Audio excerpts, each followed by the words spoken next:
Good morning. Good morning. This is Charles Coachman, and we were walking our way through the Bible, reading our way through Proverbs, digging into the book of John, and as always, putting on the full armor of God. Well, I should have said it's Charles and Tux, because Tux says, Dad, it is my time.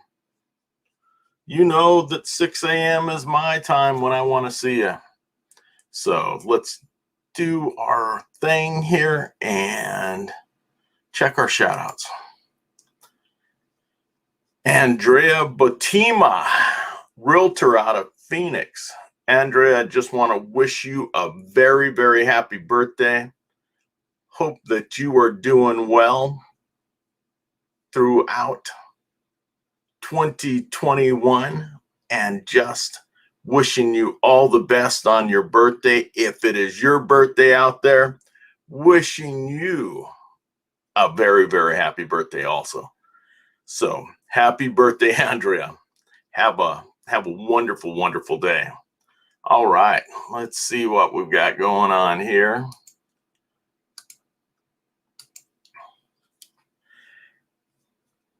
Kevin, blessings to you. Blessings to you. And thank you. Have an awesome day, Kevin.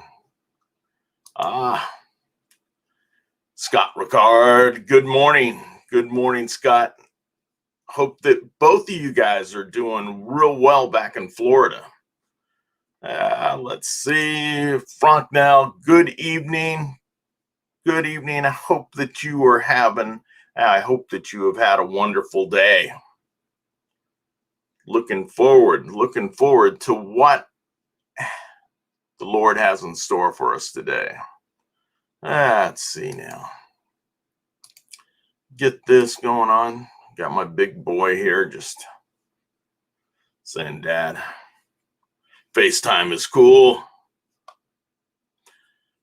We have got the book of Proverbs, chapter 10, 1 through 32, going into John 1:35 through 2:12. Second chapter, verse 12.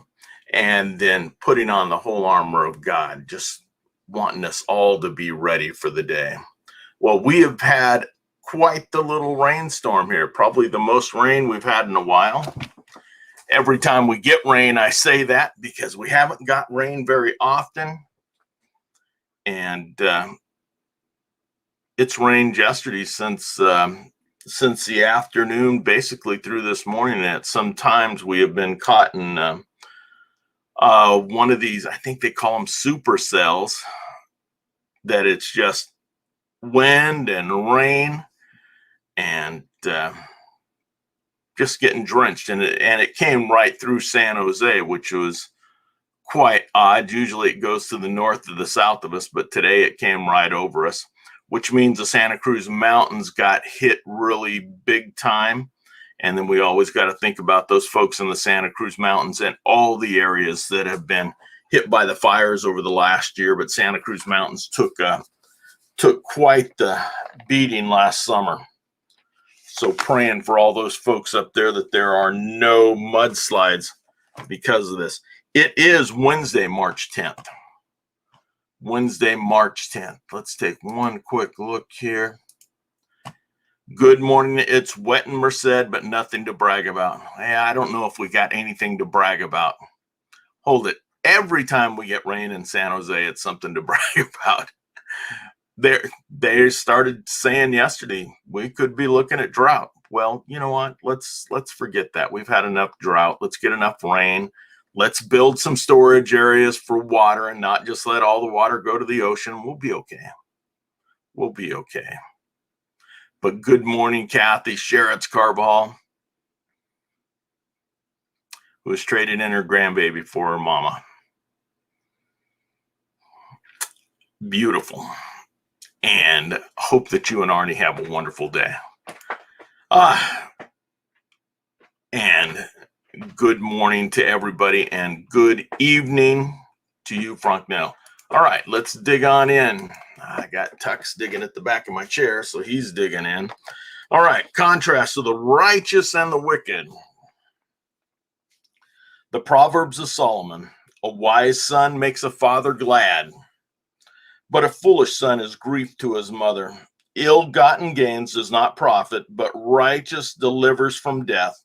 The Lord will not allow the righteous to hunger, but he will reject the cravings of the wicked. Poor is he who works with a negligent hand, but the hand of the diligent makes rich. He who gathers in the summer is a son who acts wisely, but he who sleeps in harvest is a son who acts shamefully. Blessings are on the head of the righteous, but the mouth of the wicked conceals violence. The memory of the righteous is blessed, but the name of the wicked will not. The wise of heart will receive commands, but a babbling fool will be ruined. He who walks in integrity walks securely, but he who perverts his ways will be found out. He who winks the eye causes trouble, and a babbling fool will be ruined. The mouth of the righteous is a fountain of life, but the mouth of the wicked conceals violence. Hatred stirs up strife, but love covers all transgressions. On the lips of the discerning, wisdom is found. On the lips of the discerning, wisdom is found, but a rod is for the back of him who lacks understanding. Wise men store up knowledge, but with the mouth of the foolish, ruin is at hand. The rich man's wealth is his fortress. The ruin of the poor is their poverty. The wages of the righteous is life. The income of the wicked is punishment. He is on the path of life who heeds instruction, but he who ignores reproof goes astray.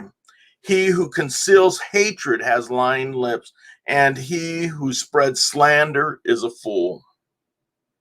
When there are many words, transgression is unavoidable, but he who restrains his lips is wise. The tongue of the righteous is as choice silver. The heart of the wicked is worth little. The tongue of the righteous is of choice silver. The heart of the wicked is worth little. The lips of the righteous feed many, but fools die for the lack of understanding. It is the blessing of the Lord that makes rich, and he adds no sorrow to it. Doing wickedness is like a sport to a fool, and so is wisdom to a man of understanding. What the wicked fears will come upon him, but the desire of the righteous will be granted. When the whirlwind passeth, the wicked is no more, but the righteous has everlasting foundation. When the whirlwind passes, the wicked is no more, but the righteous has an everlasting foundation. An everlasting foundation. Like vinegar to the teeth and smoke to the eyes, so is the lazy one to those who send him. The fear of the Lord prolongs life, but the year of the wicked will be shortened. The hope of the righteous is gladness, but the expectation of the wicked perishes. The way of the Lord is a stronghold to the upright, but ruin to the workers of iniquity. The righteous will never be shaken. The righteous will never be shaken, but the wicked will not dwell in the land. The mouth of the righteous flows with wisdom, but the perverted tongue will be cut out. The lips of the righteous bring forth what is acceptable, but the mouth of the wicked what is perverted. We are seeing the great contrast between good and evil, or as they call it, righteous and wicked. And we just have to understand there are those two sides. We need to understand, and this book is just telling us, look at this. Lead your life this way and prolong your life. Lead your life this way, shorten your life, and bring nothing but trouble upon yourself.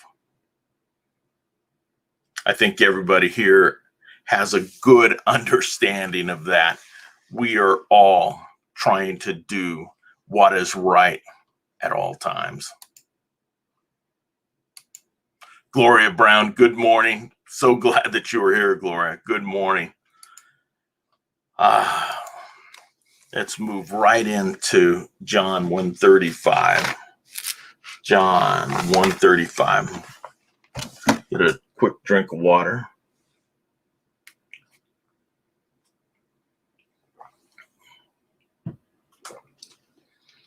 John 1:35.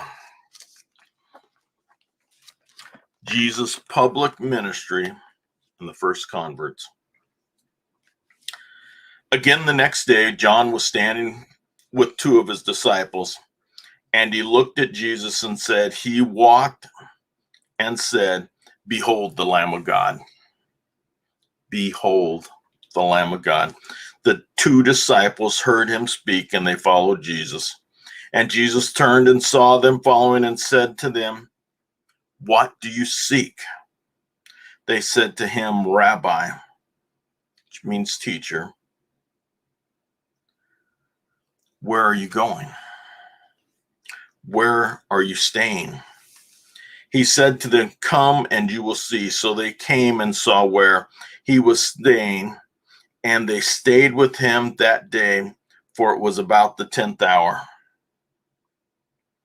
One of the two who heard John speak and followed him was Andrew, Simon Peter's brother.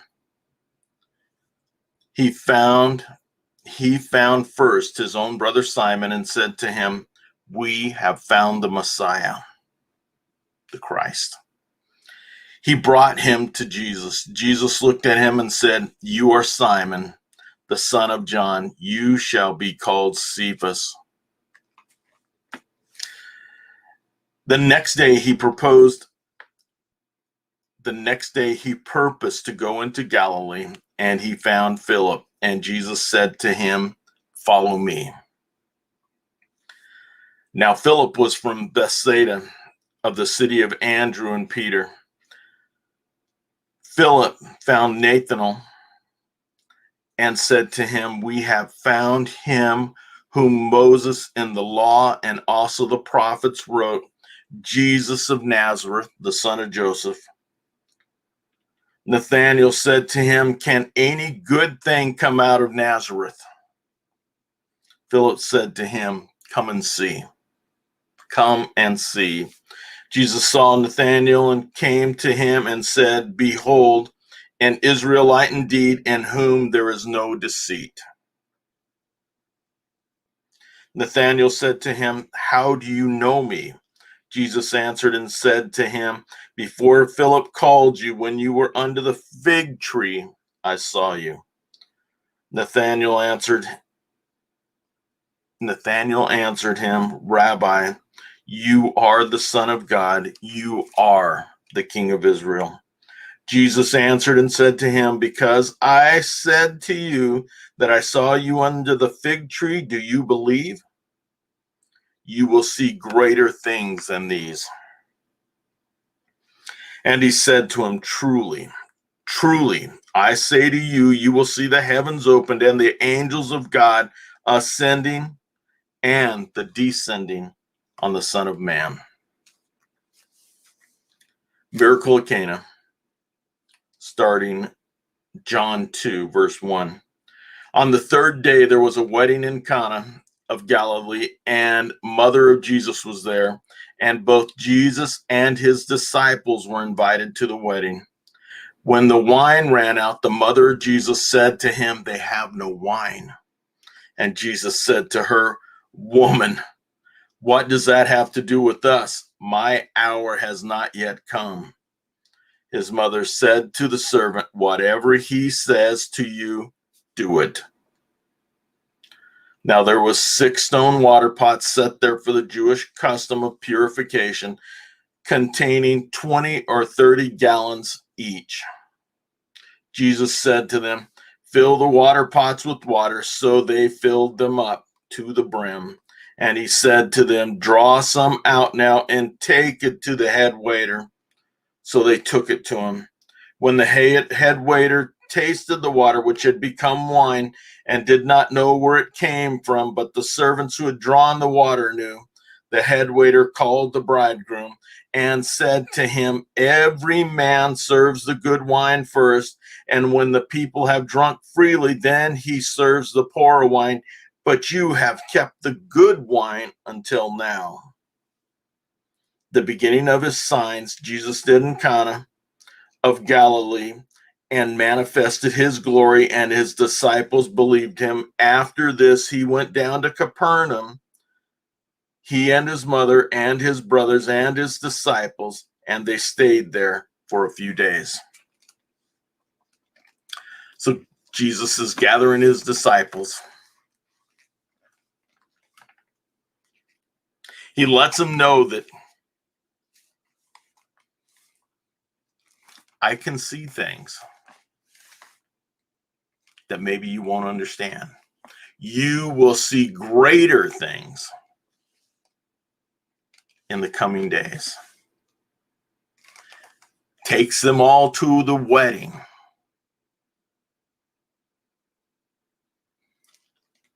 His mother comes to him and says, "They are out of wine." Jesus says, "What am I to do with it?" The mother tells the staff to listen to him. Whatever he says, do it. Do it. And that was a big deal in these weddings. Because if they didn't have enough wine to go on, they would be shamed. The bride and bridegroom would be shamed. And usually what they would do in these weddings is they would serve the good wine. Then after everyone's senses were dulled, then they would water down the wine so it could stretch it out. But that's why the head waiter is amazed. Why have you saved the good wine until last? And that was Jesus' act to go ahead and show people the beginning of what he could do, the turning of water into wine, and keeping that family, the couple that were first coming together, to keep them from shame. And it's a good thing. And it's a good thing. And then Jesus takes him, his mother, the people that are with them, and his followers. And they go for a day of rest. And then we'll get ready for tomorrow as they go for the first Passover and cleaning at the temple.